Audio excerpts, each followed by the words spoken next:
It is March 26th. I had surgery on Monday, the 24th.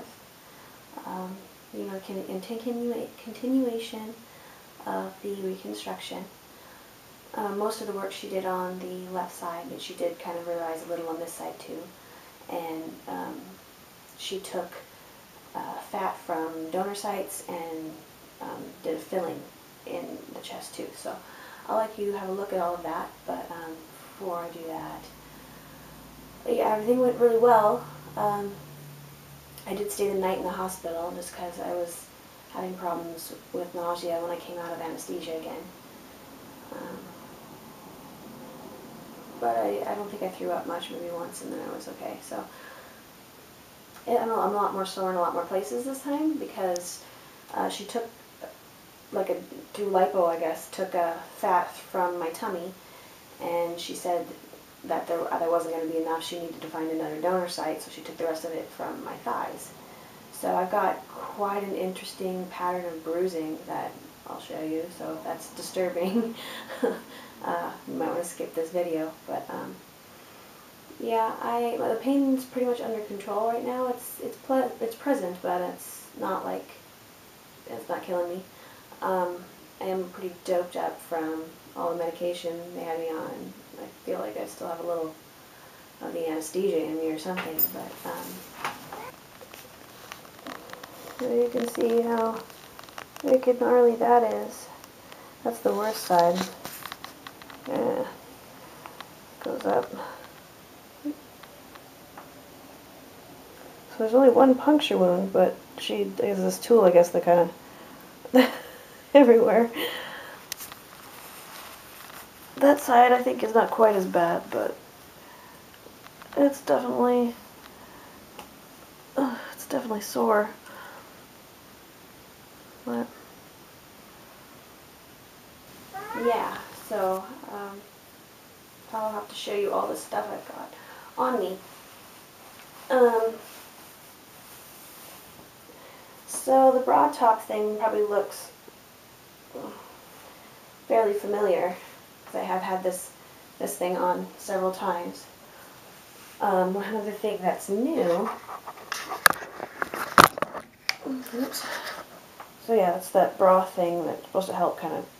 But I've also got this binder around my waist because she took fat from here, so I want to keep it from filling with fluid or redepositing fat tissue excessively and stuff. So there's that. I'll take this off. I'm not going to take off the waist binder because, I mean, the bruising is less than it is in the leg, but it's pretty much the same, some bruising in here. They went in through my belly button, so there won't be a visible scar for the fat they took out of my abdomen. But the legs are definitely going to have a bit of a scar. So.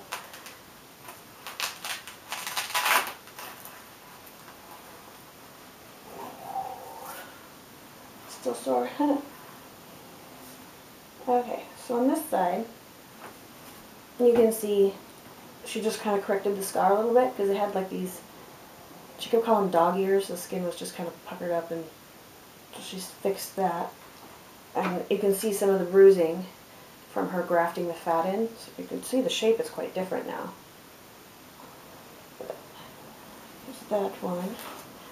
And this is the one she had to go to town on. So you can see how far she had to extend that scar so she could, fix it, get it lifted back where it was supposed to be, and reinforce it so it doesn't come back this way. And there was a lot of extra skin. I was told I might be getting a little bit of a hematoma in here, so I don't know if that's just something I have to watch and it might go away, or what I'm supposed to do, but yeah, they were bleeding pretty good this time. I've had to change the bandages several times, but I can't believe how far in that scar goes. It's like crazy. But, I mean, I think they look a little more natural. I mean, with all that grafting in, they look like it slopes more instead of just coming straight in and then popping out to the implants. You can, has this kind of gradual blends with my rib cage better, so I think they're gonna look okay. She keeps telling me, remember, they're sisters, not twins. They're never gonna be exactly the same. That's okay, as long as they're close enough, I guess. I don't really care anymore. So, yeah, I'm supposed to see her the next Thursday. Next week of Thursday or this week Thursday? Next week Thursday. And she'll probably take out the stitches and just kind of examine everything and see how it's healing. And then it's just a matter of waiting again. I think it'll probably be 3 months for them to kind of to fully settle and to see if the fat that she grafted in takes. Because I guess sometimes when you put that in, do that grafting, your body will just like destroy it or eat the fat away, or sometimes it will do something strange and make it kind of calcify, so it becomes really hard and fibrous. So I guess it's going to take about a month or 3 months to kind of let it heal and see if it takes or not. And she may have to do it again, do another grafting just to keep it looking natural and build and stuff. Other than that, though, I think the only thing I have left is nipple reconstruction, and of course more grafting if it's necessary. So finally getting down to the light at the end of the tunnel.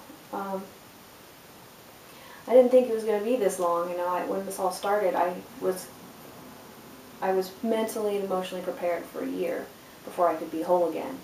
And you know, it's almost April now, and still not quite there yet, but it's coming along. And I'm probably not going to ever have the kind of results most women get. So if you're worried about, oh, hers don't look quite right, or they're not quite even, or, you know, my surgeon has told me that my distortion, the distortion in my rib cage, and I don't have scoliosis, it's just the rib cage is different, completely different shapes from one side to the other.